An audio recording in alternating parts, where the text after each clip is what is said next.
So I'm excited because this is my first time doing this, and I thought a lot about how I wanted to do this. So the previous videos in this series, the most disappointing, the worst or least favorite books, and the most surprising books of 2019 were all pretty straightforward. I had a few books, 4 or 5, that I wanted to talk about that fit those categories, and then that was it.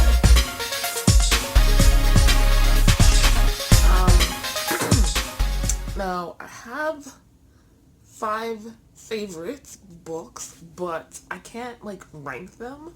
And there were other books that I really enjoyed, but they weren't the top of the top, and I just wanted to talk about them. Then I saw Sam at Thoughts on Tomes Book Awards video, and I was like, oh, maybe I could do something like that. And I am, but not quite. So this will be kind of a amalgamation of the two. First, I'll talk about my 5 favorites, give them a little bit more shine time, and then go into the other books that are the best of for whatever reasons, and some other categories as well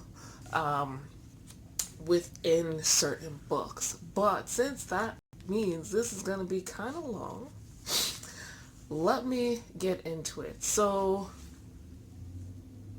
above and beyond every other book read in 2019, my absolute #1 favorite is Let's Talk About Love by Claire Kahn. I don't know what else to say except that, one, the girl on the cover looks like me. Two, Alice, the main character, is similar. She's demisexual, or no, she's asexual. Sorry, and I am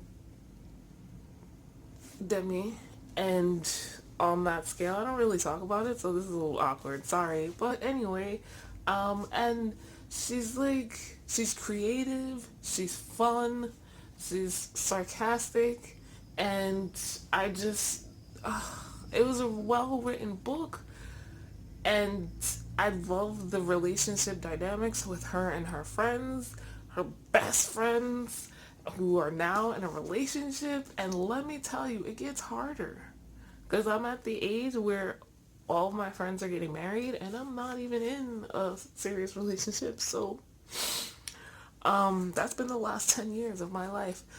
People are having kids. Alice, wait till they have kids.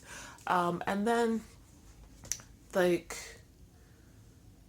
her dealing with not knowing what she wants to do with her life. I think we can all associate with that as young adults, even as teens, and I don't know what's happening, but welcome to New York City life.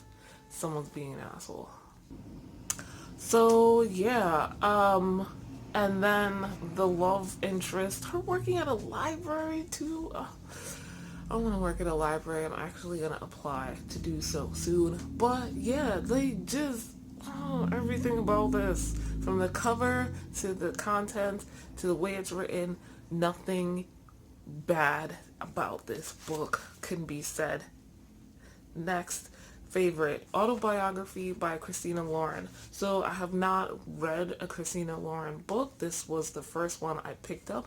And before I get into it, I want to mention that I picked up Let's Talk About Love as a book to read during Blackathon, which was a readathon run during Black History Month, February, by Jesse at Bow Ties and Books. So, yeah. Autobiography I picked up for Contemporary-a-thon, I think. Or was it Team Water? I think, actually, no, it wasn't Contemporary-a-thon. I picked it up because I was a part of Team Water, which for Mythathon, which was run by Jesse E. at Bow Ties and Books. So check them out. They are awesome. They make amazing content, thoughtful, both on YouTube and on Instagram. I'm glad to have found them. Uh, Autobiography was super cute, super sweet. It's about a young man from California. His family moves to a very religious town, and the predominant religion being Mormonism, and they're not Mormons. His mother used to be when she was growing up, but both she and the father, who was raised Jewish, I believe, have some issues with organized religion, just because of the way they were raised. Anyway, the young man is so happens to be, I believe, bisexual, and he's been keeping it on the DL. The family all supports him and everything, but he doesn't tell anyone.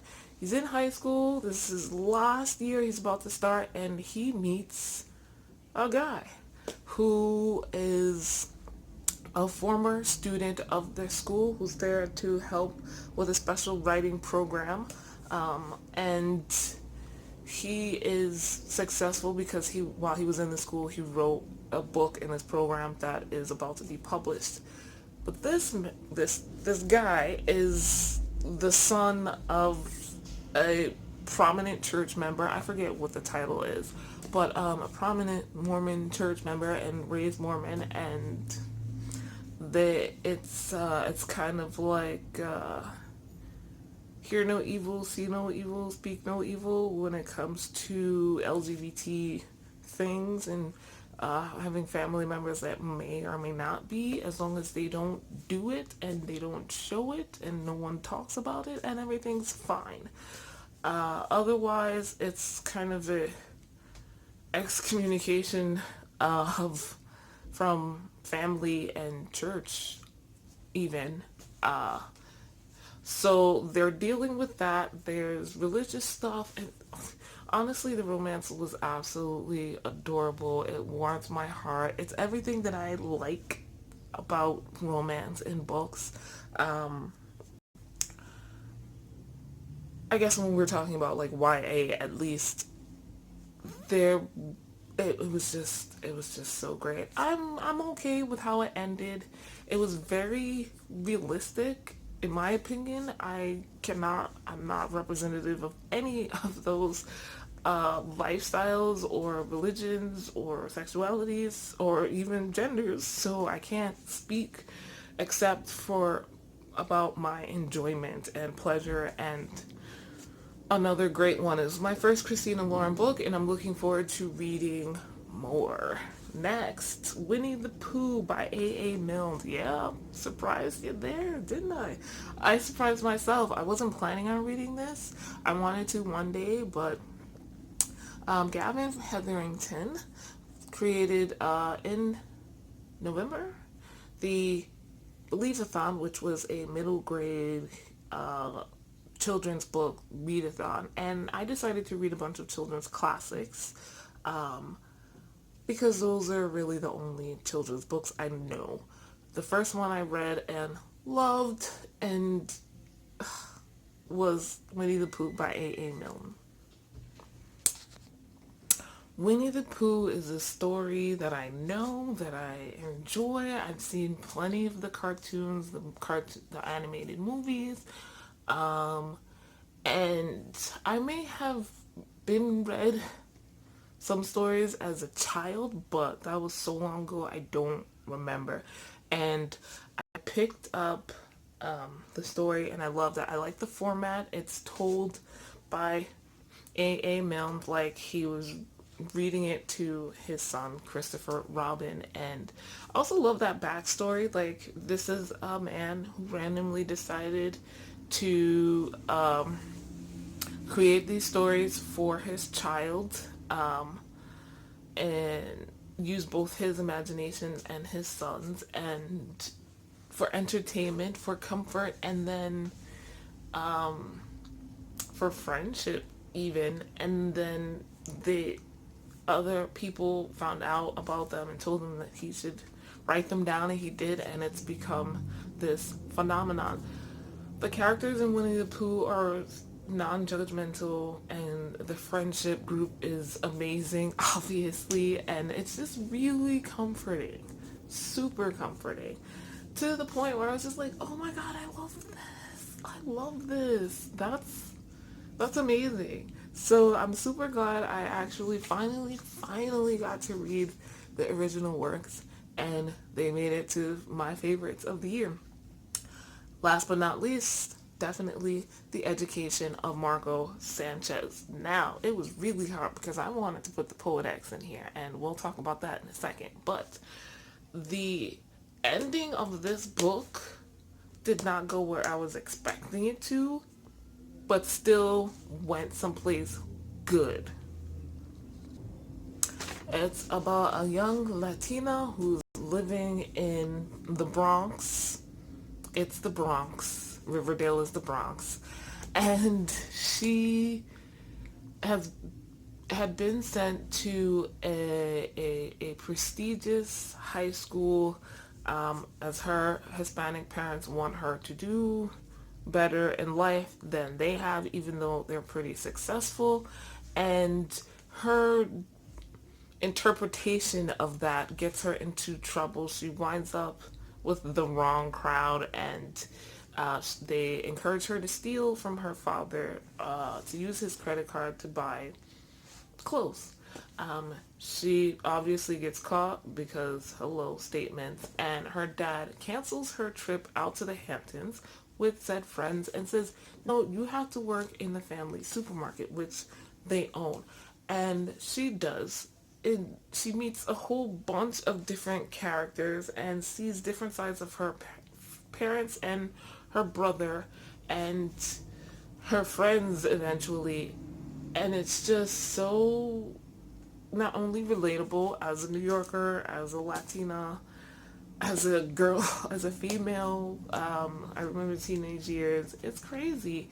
Some of the cultural things that Hispanic families expect from Hispanic children are very obviously shown realistically here. And how, there's miscommunication with those expectations was really well done. I like how it ended realistically. It wasn't a happily ever after. It also wasn't, and then her life was completely changed, and, people didn't hate her, people didn't love her. It was just like, okay, this is a moment to learn.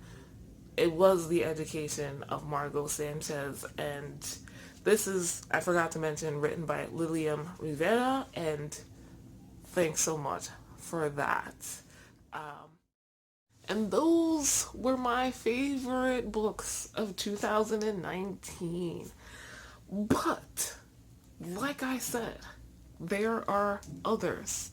They're not the top of the list, but they have something that made them great.